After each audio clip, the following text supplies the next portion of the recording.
This program contains true stories of rescues. All of the 911 calls you will hear are real. Whenever possible, the actual people involved have helped us reconstruct the events as they happened.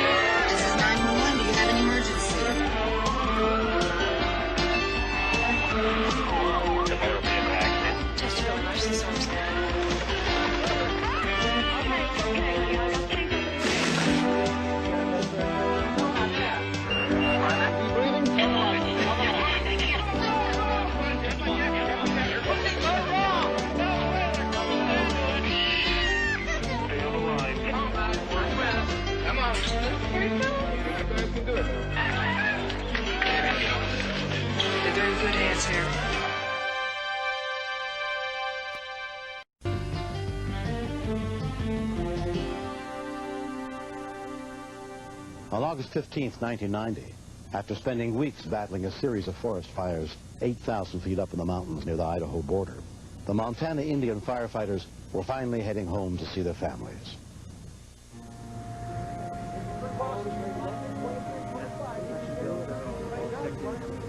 Peter Whitford was one of the bus drivers that day.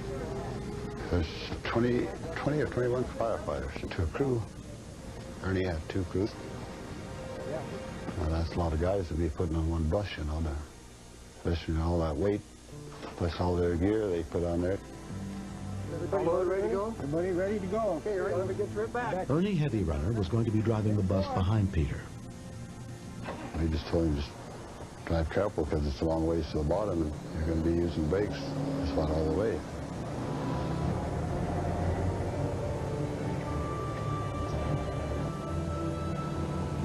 I was about 500 feet ahead of Ernie. Ernie, he's been driving for quite a few years, you know, good driver.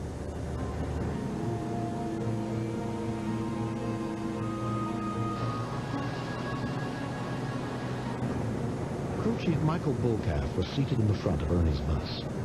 We just pulled out, headed down the mountain. Nothing seemed wrong, you know.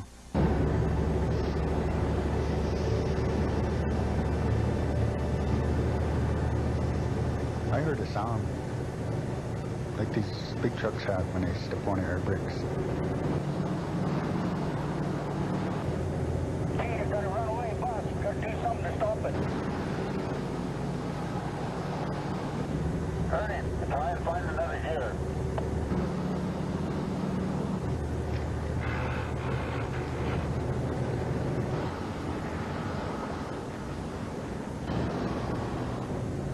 He was trying his different options. And he was messing with the wheel and he was trying his emergency brake and he was trying to gear down. But we had too much speed. The gears would just grind. I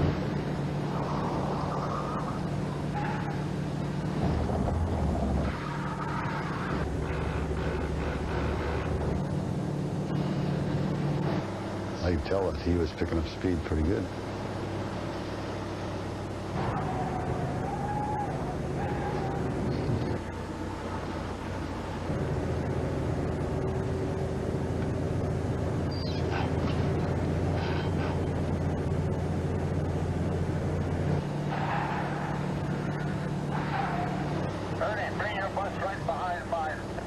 So it just popped on mine if he could just hit the back end of my bus.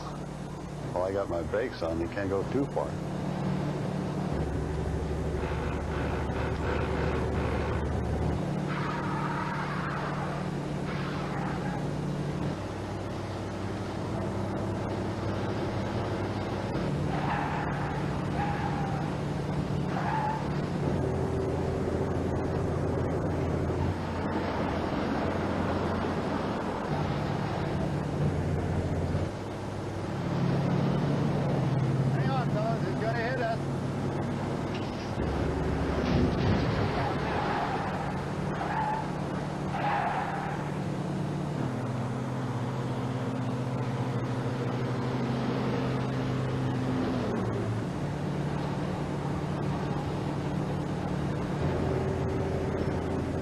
I hate to see a bunch of them guys go over the cliff. I figure I could prevent something.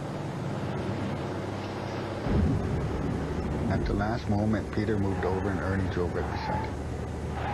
Everything happened so quick.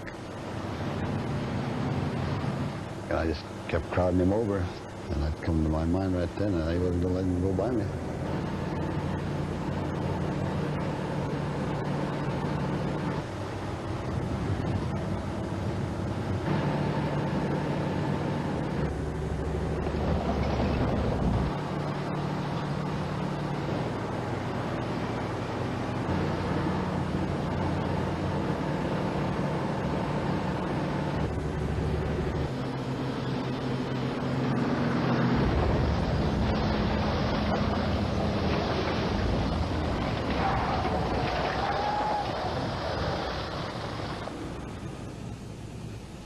I was right under looking over at him. I asked, "Are you all right?" He's a little shook up. I don't blame him, you know.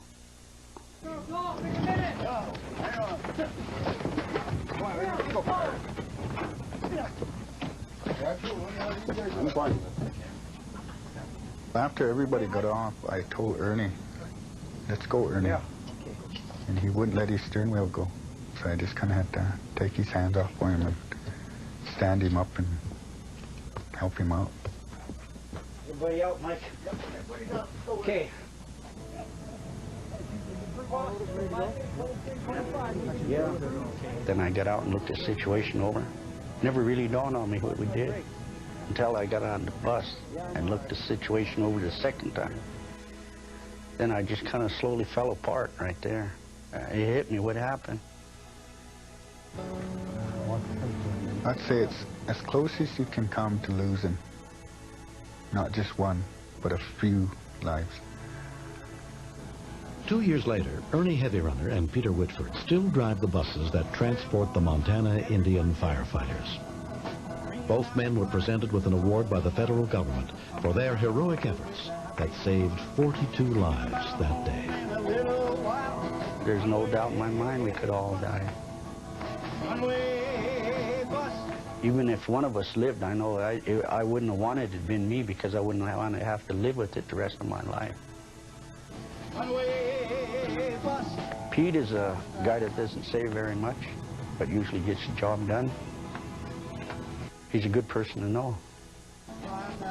I think Peter saved us all, really.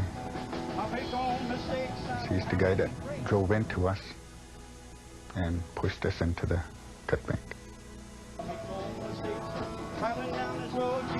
The boys were thankful for what I did. They still think. Time I see them on the street. They say, "You've done a good job, Pete. We're still walking around here."